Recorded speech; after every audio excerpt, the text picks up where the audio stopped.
예, 오늘 요한복음 8장 51절로 59절에 있는 말씀을 가지고 주객전도의 신앙이라는 제목으로 말씀을 전합니다. 우리 다 같이 한번 인사할게요. 옆 사람과 인사하시고 앞뒤 사람과 그리고 식구들과 인사하실 때 지난 한 주간 동안 평안하십니까? 인사합니다. 지난 한 주간 동안 평안하십니까? 평안하십니까? 평안하십니까?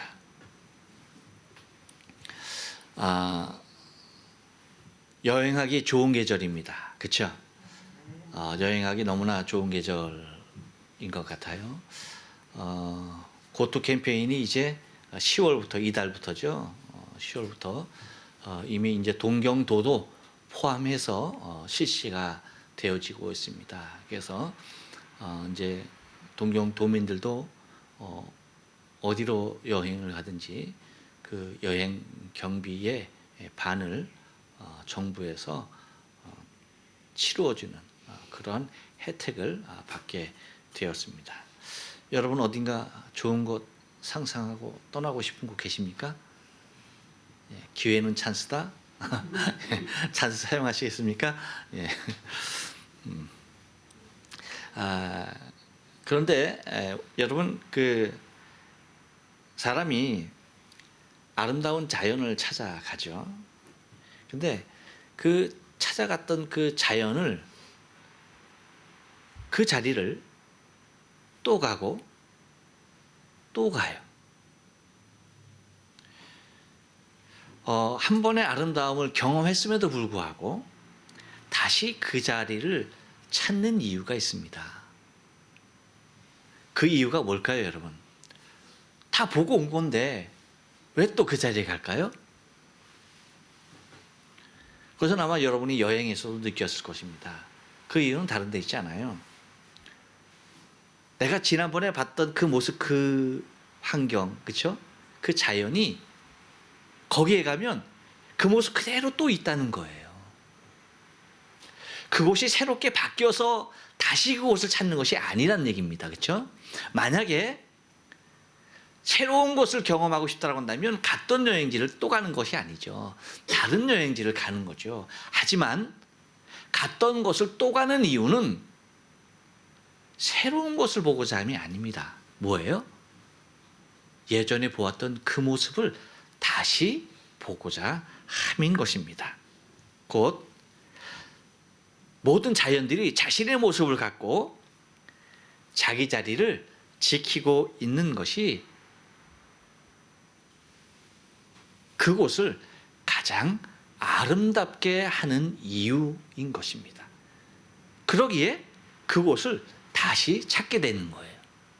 내가 거기서 갔는데 굉장히 아름다운 곳을 봤어요. 그래서 또 가면 그것이 있겠지 하고서 기대하고 갔는데 그것이 없어졌어.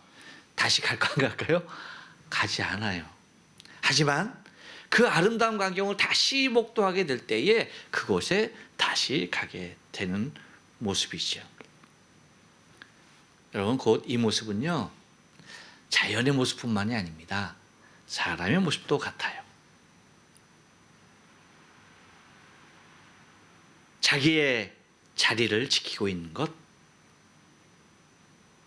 그것은 사람이 되었던 자연이 되었던 성전이 되었던 그것이 우리의 신앙이 되었던 똑같습니다. 언제나 변함없이 그 모습 그대로 있는 그 모습이요 사실은 가장 아름다운 모습이 아닐 수가 없어요. 우리가 코로나를 당해서 이제 인원수도 점점 줄다 보니까 자리가 아예 고정이 됐어요. 그렇죠? 내가 앉는 자리. 그 자리가 아예 고정이 됐어. 그냥 북박이가 됐어. 왜? 이 자리는 나 아니면 앉을 사람이 없어요. 그러다 보니까 내가 그 자리가 내 자리가 돼버린 거야 이제. 그렇죠? 근데 여러분 여기에서 누군가가 한 자리 지키지 않고 없어 봐요. 그러면 어떠해요 여러분? 이 모습이 굉장히 휑하게 느껴지는 거예요. 같은 이치입니다. 곧 그 모습으로 그 자리에 그대로 있는 것, 여러분, 그것만큼 사실은 아름다운 모습이 없는 거예요. 그래서 여러분, 오랜만에 누군가를 만났을 때, 오랜만에 정말 지인을 만났어요. 친구를 만났어요. 가족을 만났어요. 정말 오랜만에 만났어요. 그러면 꼭 해주는 말이 있죠. 무슨 말이에요? 어휴, 똑같아 라고 하는 말. 어떻게 그렇게 하나도 변하지 않냐고, 그 모습 그대로 있느냐라고 얘기해 주는 것이 뭐예요? 최고의 뭐예요? 기쁨의 말이고 칭찬의 말이고, 그것이 덕담이에요. 만약에 이렇게 조금 모습이 변할 수 있잖아요. 그런데 거기에 대해서 심각하게 너 왜 이렇게 늙었니? 분위기 갑자기 이상해지는 모습이 있을 수가 있어요. 그러니까 굉장히 심각해지는 거죠.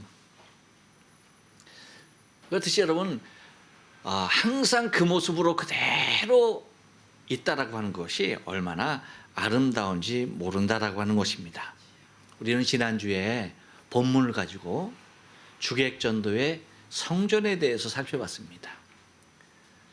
주인 가격이 바뀐 거죠. 하나님이 성전의 주인이어야 되는데 하나님이 성전의 주인이 아닌 인간이 성전의 주인이 되었을 때의 모습들을 우리는 생각해 봤습니다. 어땠습니까, 여러분? 그것만큼 비극적인 일은 없었던 것이죠. 성전의 주인은 누구여야 합니까? 하나님이셔야 되죠. 성전의 주인은 성전의 주인이신 하나님이 성전의 주인으로 여전하실 때에 그 성전은 뭐예요?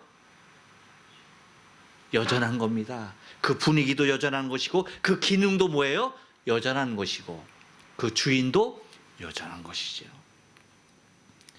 하지만 성전의 주인이 바뀌었을 때에 그 모습은 여러분 얼마나 참담했는지 우리가 지난주 본문을 통해서 살펴봤고요. 오늘 똑같은 본문을 통해서 주객전도의 신앙의 면에서 우리가 좀 살펴보면서 말씀을 드리기를 원합니다. 여러분, 우리의 신앙도 그래요. 우리의 신앙도 어떤 신앙이 가장 아름다운 신앙입니까? 변함없는 신앙. 늘 주님만 바라보고, 그렇죠? 지속적으로 그 길을 달려가는 그 신앙이 여러분 가장 아름다운 신앙의 모습인 것이에요. 물론 때로는 환경에 의해서, 그렇죠? 여러 가지 모습에 의해서 바뀔 수도 있지만 그래도 뭐예요? 그 자리를 다시 빨리 그 패턴, 그렇죠? 그 모습으로 다시 돌아와서 그 신앙의 길을 매진하는 그 모습이 가장 아름다운 것이라는 얘기입니다. 그런데 여러분, 이렇게 모든 것이 정리된 신앙이 가장 아름다움에도 불구하고 여기에서 곧 주인이 바뀐 신앙의 모습은 과연 어떠할까라고 하는 것입니다. 한번 따라서 말씀의 불신에 있습니다. 네. 여러분 51절에 보니까 예수님께서 말씀하시죠. 사람이 뭐예요? 내 말을 지키면 죽음을 영원히 보지 아니하리라 라고 말씀하세요. 이거 누구의 말씀입니까? 예수님의 말씀이에요. 살아계신 하나님의 말씀입니다. 사람이 내 말을 지키면 죽는다, 안 죽는다? 안 죽는다. 근데 안 죽는 것이 그냥 안 죽는 것이 아니죠. 어떻게 안 죽는 거예요? 영원히 죽음을 보지 않는, 곧 죽음을 영원히 보지 아니하는 삶을 살게 될 것이다라고 말씀을 해 주십니다. 여러분, 이 말씀 속에서 우리가 바라봐야 할 것이 있습니다. 그것은 뭐냐면 사람의 생명이 어디에 있느냐예요. 여러분, 이 말씀을 통해서 우리가 바라볼 수 있는 우리의 생명은 어디에 있습니까? 옆 사람에게 얘기해 줍니다. 주님의 말씀에 있습니다. 주님의 말씀에 있습니다. 예. 여러분, 사람의 생명은요 다른 데 있는 것이 아니에요. 주의 말씀에 있는 것이에요. 믿습니까? 아멘. 왜냐하면 사람의 죽음이라는 것이 어디로부터 온 것이에요? 왜 왔습니까? 사람의 죽음은 다른 데서 온 것이 아니에요. 주의 말씀을 떠난 곳에서 온 것입니다. 주의 말씀을 떠나는 곳에서부터 뭐예요? 사람의 죽음이 찾아온 것입니다. 다시 말하면 말씀을 지키지 못한 곳에서 뭐예요? 죽음이 시작된 것이에요. 그러니까 우리의 생명이 죽음을 보지 아니하고 영원히 살 수 있다라고 말씀하시는 주의 말씀은 무엇이라고 말씀하는 것입니까? 내 말을 지키면, 사람이 내 말을 지키면 죽음을 보지 아니하고 영원히 살 것에 대하여서 말씀을 하신 것입니다. 이것이 여러분 우리의 생명인 것입니다. 또한 이것이 우리의 신앙의 가장 기본이고 이것이 우리의 신앙의 최고의 절정이어야 하는 것입니다. 무엇이? 말씀이. 주의 말씀이 우리의 신앙의 가장 기본 베이스가 돼야 되는 것이고요. 또한 우리 신앙의 최고의 절정의 이런 모습도 무엇이어야 합니까? 말씀이어야 한다는 것입니다. 다시 말하면 이 말을 바꿔서 말하면요, 우리 신앙의 처음과 끝은 어디예요? 그렇죠, 말씀에 있는 것입니다. 다른 곳에 있는 것이 아니에요. 우리의 신앙의 처음과 끝은 오직 말씀이에요. 이것이 여러분 내 생명을 증거하는 것이고 이것이 내 신앙의 가장 큰 좌표여야 한다는 것입니다. 여러분 오늘 본문에 나오는 인물들을 여러분 가만히 보세요. 말씀에 떠나 곧 자신의 행위에 치우쳤던, 그렇죠? 자신의 행위가 신앙의 중심이 되었던 사람들, 이 사람들이 누구였습니까? 바리새인이었어요. 바리새인. 말씀을 떠나 있고 무엇이 자신의 신앙을 이끌고 있습니까? 행위가. 자신의 행위가, 자신의 의가 자신을 이끌고 있는 신앙을 갖게 될 때에 그것은 뭐예요? 사람들에게 보이기 위한 신앙의 모습, 곧 바리새인이 되고야 마는 것입니다. 그렇다고 한다면 바리새인들은 말씀에서 떠났지만 뭐예요? 행위에는 붙잡혀 있었죠. 그렇다면 여러분 말씀에서도 떠나고 행위에서 떠날 수도 있습니까? 없습니까? 있죠. 그때는 바리새인 말고 뭐가 되는 겁니까? 여러분 아마 잘 모르실 거예요. 잘 알고 있는 건데 아마 기억이 안 나실 거예요. 옆 사람에게 얘기해 줍니다. 개차반이 되는 것입니다. 말씀도 행위에서도, 말씀에서 떠나고 행위에서 떠나면 그거야말로 개차반이 되는 것입니다. 그러면 여러분 이렇게 생각할 수도 있어요. 뭐냐면 그러면 바리새인들은 말씀에선 떠났지만 행위에선 잡혀 있었다. 그러면 말씀에서 떠나고 행위에서 떠나면 개차반이다. 그러면 말씀엔 붙잡혀 있고 행위에서 떠나면 어떻게 될까? 여러분 궁금해지지 않아요? 궁금해집니까? 근데 이것은 여러분의 궁금증만이 아니에요. 많은 그리스도인이 여기에 대해서 굉장히 궁금해합니다. 근데 결론부터 말씀드릴까요? 근데 여러분 아쉽지만 말씀에서 떠나지 않냐고 행위에서 떠날 수 있는 신앙이 있을까? 라고 했을 때 많은 사람들이 궁금해하고 있지만 왜? 자신의 모습이라고 생각하기 때문에 궁금해하고 있지만 여러분 분명히 말씀드립니다. 이러한 신앙은 있을 수 없다는 거예요.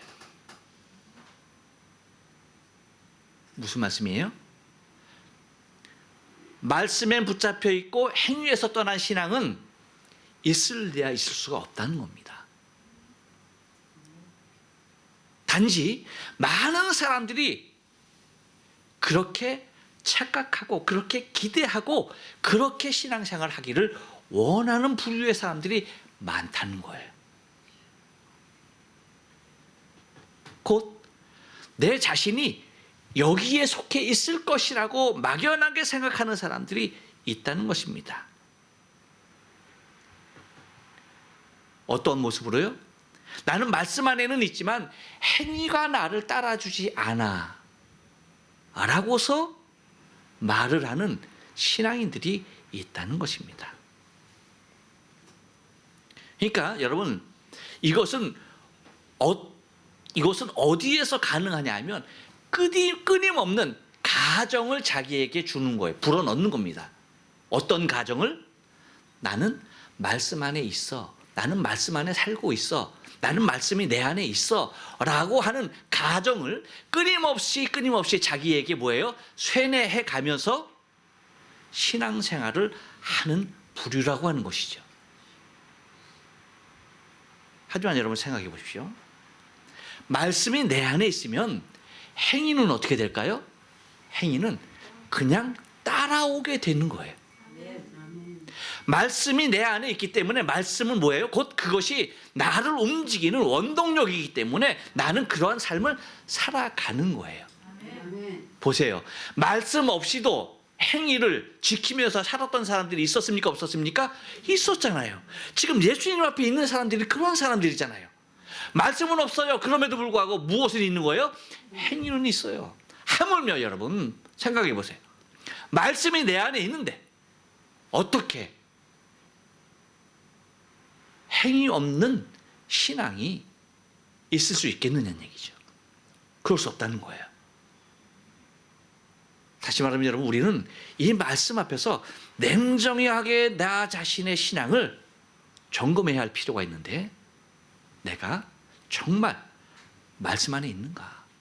진리가 정말 내 중심 안에 살아있는가? 하는 그 모습을 여러분 우리가 심각하게 진단해 봐야 한다는 것입니다. 그래서 주님이 말씀하시는 것을 보세요. 뭐예요? 내가 진실로 너에게 이른다라고 하시면서 뭐예요? 사람이 내 말을 지키면이라고 얘기해요. 지키면. 사람이 내 말을 지키면. 다시 말하면 주께서 말씀하시는 것은 말씀과 행위가 하나 되는 모습을 지적을 하고 있는 것입니다. 곧 말과 행위가 다른 것이 아니라 누구의 말을 지킨다는 거예요? 말씀을, 내 말을 뭐예요? 지킨다는 거예요. 곧 말씀이 내 안에 있으면 이 행위는 뭐예요? 지켜질 수밖에 없다는 겁니다. 왜 이것이 행위가 지켜지지 않는 거예요? 말씀이 없기 때문에 지켜지지 않는 것이죠. 그런데 바리새인들은 말씀이 없음에도 불구하고 행위가 지켜졌다는 거예요.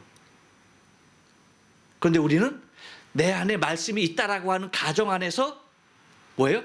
내 행위가 지켜지지 않는다라고 우리는 실망하고 좌절하고 있다는 겁니다. 그것이 아니란 얘기예요. 무엇이 없다는 겁니까? 말씀이 내 안에 자리하지 않는다는 거예요. 그렇기 때문에 행위에서 뭐예요? 내가 계속 무너진다는 겁니다. 하지만 여러분, 주의 말씀에 의하면은 말씀과 행위는 하나로 되어서 우리에게 반응하고 우리를 움직이게 하는 것임을 잊지 말아야 돼요.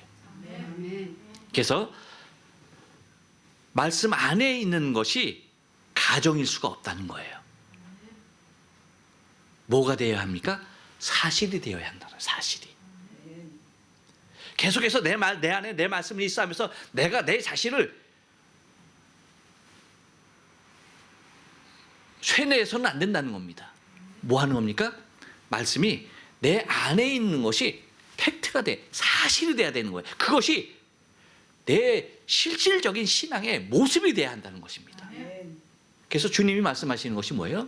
내 말을 너희가 지키면, 내 말을 사람이 지키면 이라고 하는 것은 내 말이 너희 안에 있으면 이라고 하는 겁니다. 내 말이 너희 안에 거하면 이라고 말을 하는 것이.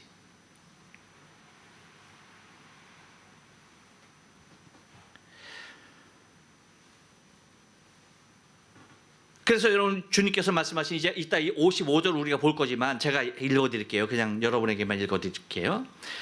나는 그를 알고 또 그의 말씀을 지키노라. 이거 누가 말이에요? 예수님 말입니다. 너희는 그를 알지 못하되 나는 아노니 만일 내가 알지 못한다라고 한다면 나도 너희같이 거짓말쟁이가 되리라 라고 하시면서 나는 그를 알고, 누구를 안다는 겁니까? 하나님이죠. 하나님. 다시 말하면 안다라고 하는 말은 하나님을 안다는 말이지만 곧 실제 주님께서 말씀하시는 그들에게 말씀하시는 그를 안다라고 하는 말은 뭐예요? 다시 말하면 말씀이 내 안에 있다라고 하는 거예요. 그렇죠? 그 말씀이 내 안에 있음으로 말미암아서 뭐예요? 또 그의 말씀을 지키노라. 그러니까 예수님께서 하나님에 대하여 아는 것과 지키는 것에 대하여서 하나가 된다는 것은 그 말씀이 주님 안에 거하기 때문에 곧 그 말씀을 내가 지킬 수밖에 없다라고 말씀하시는 것입니다. 그러면 여러분, 이스라엘 백성들은 그럼에도 불구하고 뭐예요? 계속해서 주님의 말씀에 대하여 불신을 표하고 있는 것을 바라보게 됩니다. 예수님이 저렇게 말씀하십니다. 저렇게 말씀하심에도 불구하고 그들이 그 진리를 받아들여요? 받아들이지 못하고 오히려 예수님을 향하여 미쳤다라고 그렇게 말을 합니다. 귀신 들렸다라고 그렇게 말을 하는 것입니다. 곧 여러분, 이것이 두드러지게 나타나는 현상이 뭐예요?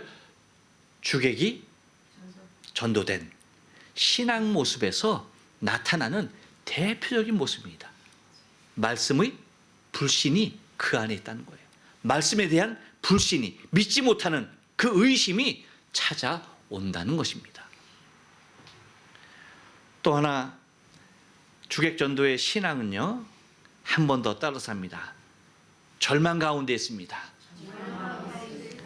예, 여러분 52절 53절 말씀 우리 한번 다 같이 읽어볼게요. 시작. 유대인들이 가로되 지금 내가 귀신 들릴 줄을 아노라. 아브라함과 선지자들도 죽었거늘 내 말은 사람이 내 말을 지키면 죽음을 영원히 맛보지 아니하리라 하니 너는 이미 죽은 우리 조상 아브라함보다 크냐? 또 선지자들도 죽었거늘 너는 너를 누구라 하느냐? 예수님께서 하신 말씀은 여러분 정말 아무런 소망이 없는 자들에게 이것만큼 소망이 어디 있습니까? 죽음을 맛봐야 할 인생들에게, 죽음은 끝인 인생들에게 그 죽음을 영원히 보지 아니하리라고 한 이 말씀만큼 여러분 간절하게 받아들여야 할 말씀이 어디 있을까요? 이것만큼 여러분 인생들에게 소망을 주는 말씀이 어디 있습니까? 이것만큼 죄로 죽을 인생, 죄로 말미암아서 사망, 저 마귀에 속하여서 지옥의 형벌을 받아야 할 인생에게 죽음을 보지 아니할 것에 대하여서 말씀하신 이것만큼 여러분 희망을 주는 말씀이 어디 있어요? 여러분 한번 생각해 보세요. 지금 죽어가는 사람이 있어요. 근데 여기 불사초가 있네? 이거 먹으면 살아 하면 여러분 이 사람에게 이것만큼 기쁘고 이것만큼 희망이 어디 있겠어요? 그렇지 않습니까?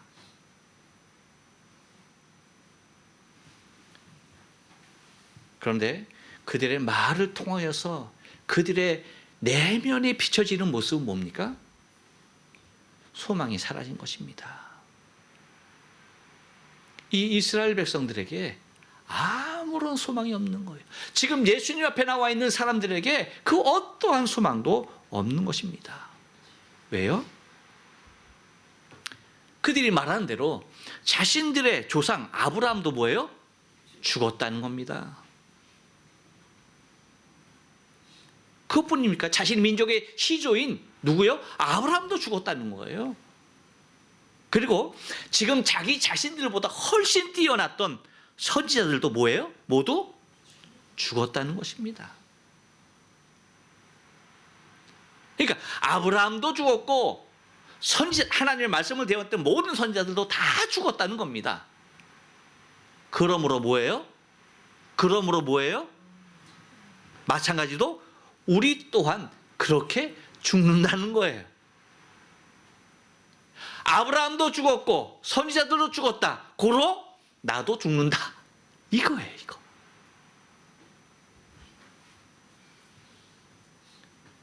곧 그들이 그렇게 죽었듯이 우리가 그렇게 죽는 것은 너무나 당연하다는 거예요. 당연하다는 거예요. 당연함에 대해서는 여러분, 지지난주에 여러분에게 충분히 말씀을 드렸습니다. 여러분, 왜 그들이 이 죽음을 당연한 것으로 받아들일까요? 이유는 한 가지입니다. 죽음은 그 누구도 해결할 수 없는 절망이라고 하는 것이기 때문이에요. 만약에 죽음을 해결하는 사람이 있었다고 한다면 그들은 그렇게 얘기하지 않았겠죠. 아브라함도 죽었고 모든 선지자들도 다 죽었다. 네가 선지자보다 아브라함보다 크냐? 라고 이렇게 되물을 리가 없었다는 것입니다. 그런데 죽음은 그들의 입장에서 볼 땐 누구도 해결할 수 없는 가장 절망적인 모습으로 자기 자신들의 문제일 수밖에 없었다는 것입니다. 하지만 여러분 생각해 보세요. 이 세상에서 정말 가장 큰 절망은 무엇일까요? 무엇이 가장 큰 절망일까요?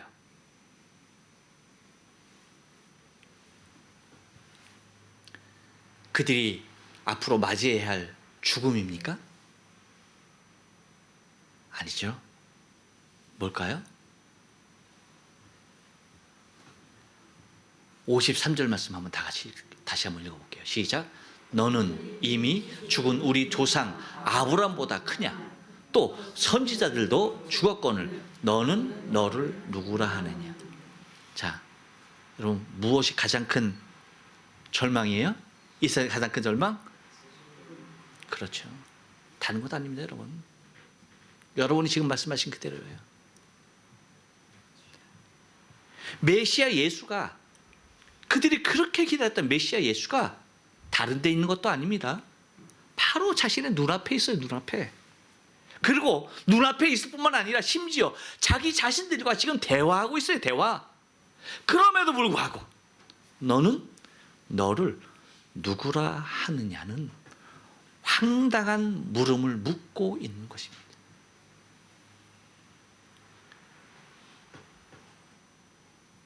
여러분, 이 세상에서 가장 큰 절망은요, 죽음이 아닙니다. 사실은 무엇이 가장 큰 절망이에요? 예수를 모르는 것. 이것이 절망이에요. 이것이 절망이에요. 다시 말하면 예수가 그 생명 안에 없는 것, 이것이 절망이에요. 예수 없는 생명이 절망입니다. 예수가 눈앞에 있고 예수와 대화했는데도 불구하고 그들이 그렇게 기다렸던 메시아와 대화함에도 불구하고 묻는 것이냐고, 너는 너를 누구라 하느냐? 라고 묻고 있다는 것입니다. 예수가 아니면 이 세상의 그 무엇도 우리의 소망일 수 없습니다. 모든 것이 절망일 수밖에 없는 것입니다.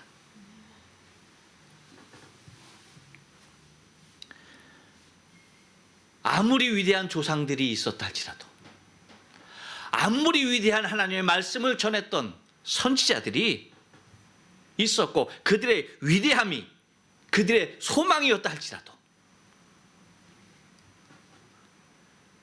그들의 선조의 그리고 그들의 선지자들의 그 소망은요, 지속적일 수가 없다는 거예요. 오직 예수만이, 오직 예수만이 말씀하시는 내 말을 지키면 사람이 영원히 죽음을 보지 아니하리라. 이 말씀만이 우리에게 유일한 소망인 것입니다. 죽음 앞에 절망하는 인생들에게 죽지 않겠다라고, 그것도 영원히 죽지 않겠다라고 말씀하시는 하나님이 계신데, 그분을 향하여서 너는 누구라 하느냐라고 하는 이 물음만큼 그 인생의 절망은 없는 것입니다. 여러분, 이 모습이 왜 나왔어요? 신앙의 주인이 바뀐 모습에서 나오는 겁니다. 또 하나, 주객전도의 신앙은요, 한 번 더 따라 삽니다. 하나님을 알지 못합니다. 55절 상반절 말씀 다 같이 한번 읽어봅니다. 시작. 너희는 그를 알지 못하되.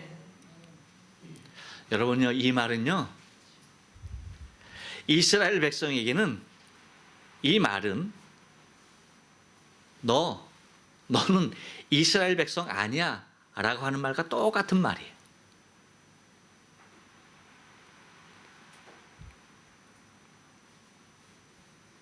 너 하나님 몰라 라고 하면은요, 이스라엘 백성들에게 이것만큼 모독이 되는 말은 없는 거예요.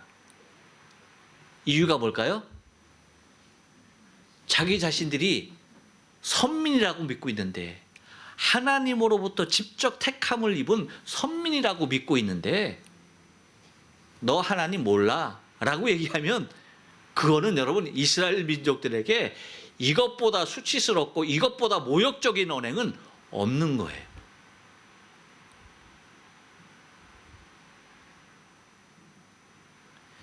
여러분, 연인이 둘이 사랑합니다. 연인이 둘이 사랑하는데 그 연인이 너무나 사랑해요. 너무나 사랑하는데 그 두 연인이 여러분 딱 등갈라질 수밖에 없는 상황 한 가지만 여러분 연출하라면 뭐예요? 가슴에다 손을 대고 말하는 겁니다. 네 안에 나 없다 이거예요. 무슨 얘기인지 아세요? 네 안에 나 없다. 하지만 여러분 아무리 관계가 악화됐다 할지라도 그 손을 붙잡고 내 가슴에다 대고 이 안에 너 있다 얘기하면 뭐예요? 끝난 거예요. 끝난 거예요. 하지만 이 안에 너 없다, 너 안에 나 없다 하면 뭐예요? 끝입니다. 끝. 그와 같은 모습이에요. 이스라엘 백성들에게 너희는 하나님을 알지 못해, 너희는 그를 알지 못한다. 이것은요, 너 이스라엘 백성 아니야. 이것만큼 여러분 모욕적인 언행은 없는 것입니다. 곧 자신이 이스라엘 백성이라고 믿고 있는 모든 사람들에게는 이 말은요, 기가 막힌 말입니다. 말 같지 않은 말이 이 말인 것이에요. 왜요? 여러분, 혹시 우리 대한민국 사람들이 자신의 할아버지의 이름은 모를 수 있죠? 그렇죠? 할아버지의 이름은 모를 수 있죠? 할아버지 이름 아시는 분 계십니까? 어휴, 대단, 어휴, 한 분 계시네. 물론 이제 아시겠지만 이제 말씀 안 하신 거죠? 겸손해서. 그래요. 그러면 증조 할아버지 이름 아십니까? 모르시는군요. 예. 고개를 쌀쌀 다 흔드시네. 그래요. 하지만 여러분, 할아버지의 이름은 몰라도 대한민국 사람이라고 하면 단군, 그리고 세종대왕, 이순신 장군 모르는 사람이 있을까요? 이것은 대한민국 사람들에게 너 이순신 장군 알아? 하고 묻는 것과 똑같아. 너 이순신 장군 모르잖아. 너 세종대왕 모르잖아. 너 단군 모르잖아. 하는 것과 뭐예요? 똑같은 말이에요. 다시 말하면 이 얘기는 뭐예요? 너 대한민국 백성 아니야 라고 말하는 것과 같다는 얘기예요. 모를 수가 없는 거죠. 모를 수가 없는 거죠. 그런데 주님은 단호하게 말합니다. 딱 잘라 말합니다. 뭐라고 말합니까? 너희는 그를 알지 못한다. 너희는 그를 알지 못한다 라고 그렇게 말을 합니다. 여러분, 이 의미가 무엇일까라고 하는 거예요. 예수님께서 이렇게 말씀하시는 너희는 그를 알지 못하되 라고 말씀하신 이 의미가 무엇일까라고 하는 거예요. 잘 기억하십시오. 이것은 우리에게도 해당하는 말이에요. 여러분, 이 음성을 너희는 그를 알지 못한다라고 하는 이 주의 음성이 지금 이스라엘 백성들에게, 성전 안에 있는 그들에게, 유대인들에게 얘기하는 것이 아니에요. 나에게 던지는 심각한 단호한 말씀일 수 있다는 거예요. 왜요? 이 말씀의 의미는요, 하나님은 우리의 알량한 지식 가운데 갇혀 있는 하나님이 아니라는 거예요. 믿습니까?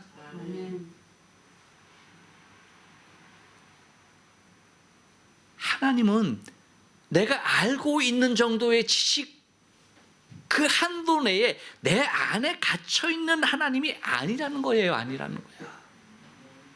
근데 이스라엘 백성들은 이 말씀에 대하여서 콧방귀 끼죠.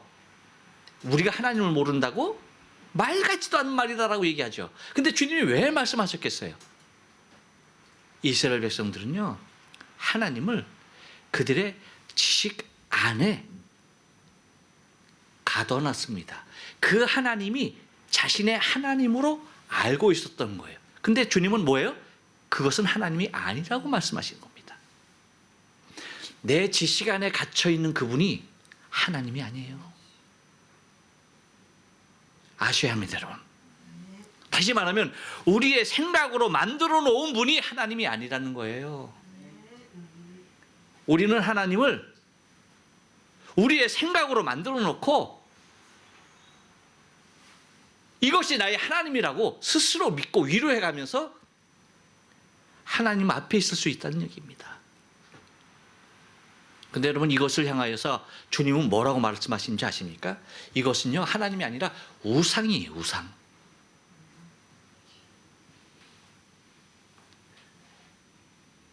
하나님은 그러한 하나님이 아니에요. 하나님은요, 나의 중심에서 나의 삶을 움직이고 역사하시는 분이 하나님이라는 거예요.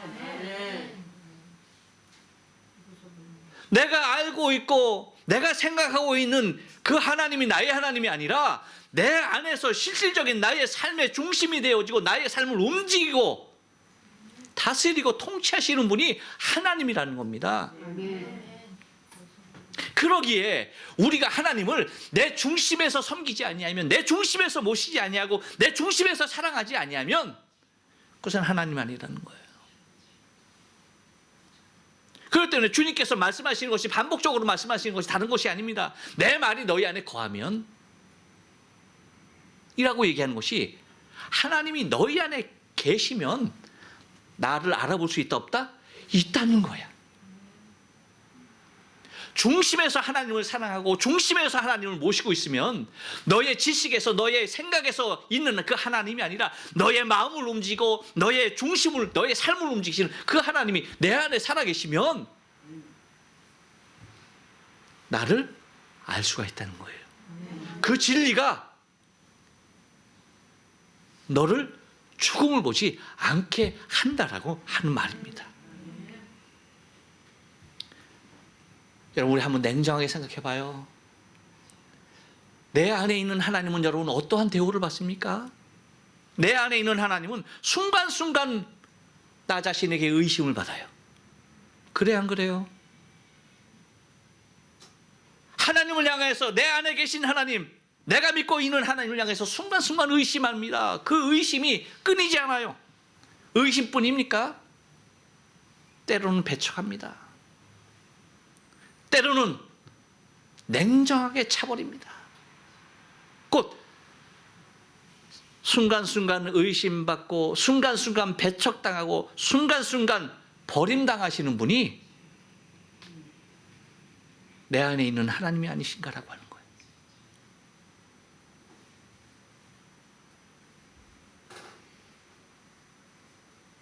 그분이 어떻게 나의 주인이십니까? 내 생각이 주인이고 내 환경이 주인이고 내 삶이 주인이지. 그렇기 때문에 내게 가하면 당신은 나의 하나님이고, 의심되면 어떻게 당신이 나의 하나님입니까? 냉정하게 쳐버리고 외면하고 버림받는 것이 내가 섬기는 내 안에 계신 나의 하나님이 아닌가.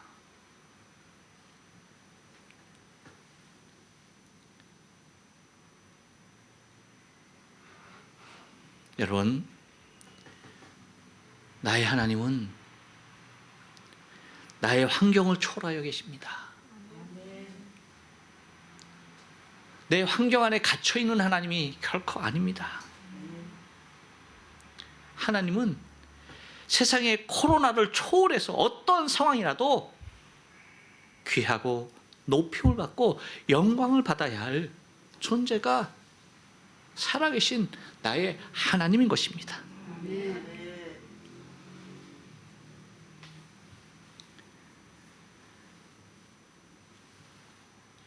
55절에서 말씀하시는 너희는 그를 알지 못하되 나는 아노니 만일 내가 알지 못한다 하면 나도 너희같이 거짓말쟁이가 되리라. 나는 그를 알고 또 그의 말씀을 지키노라. 이것이 제대로 된 신앙을 주인이 바로 그 중심 안에 살아계신 이 신앙의 모습이고 고백인 것입니다. 여러분 바랍니다. 저와 여러분의 신앙이 주인이 내가 아니고 나의 생각이 아니고 나의 환경이 아니고 다른 그 어떤 것이 아니고 말씀이시며 지금도 살아계시며 지금도 내 안에 자정하고 계신 창조주 나의 하나님, 나의 아버지, 나의 주 예수 그리스도, 나의 성령, 그분이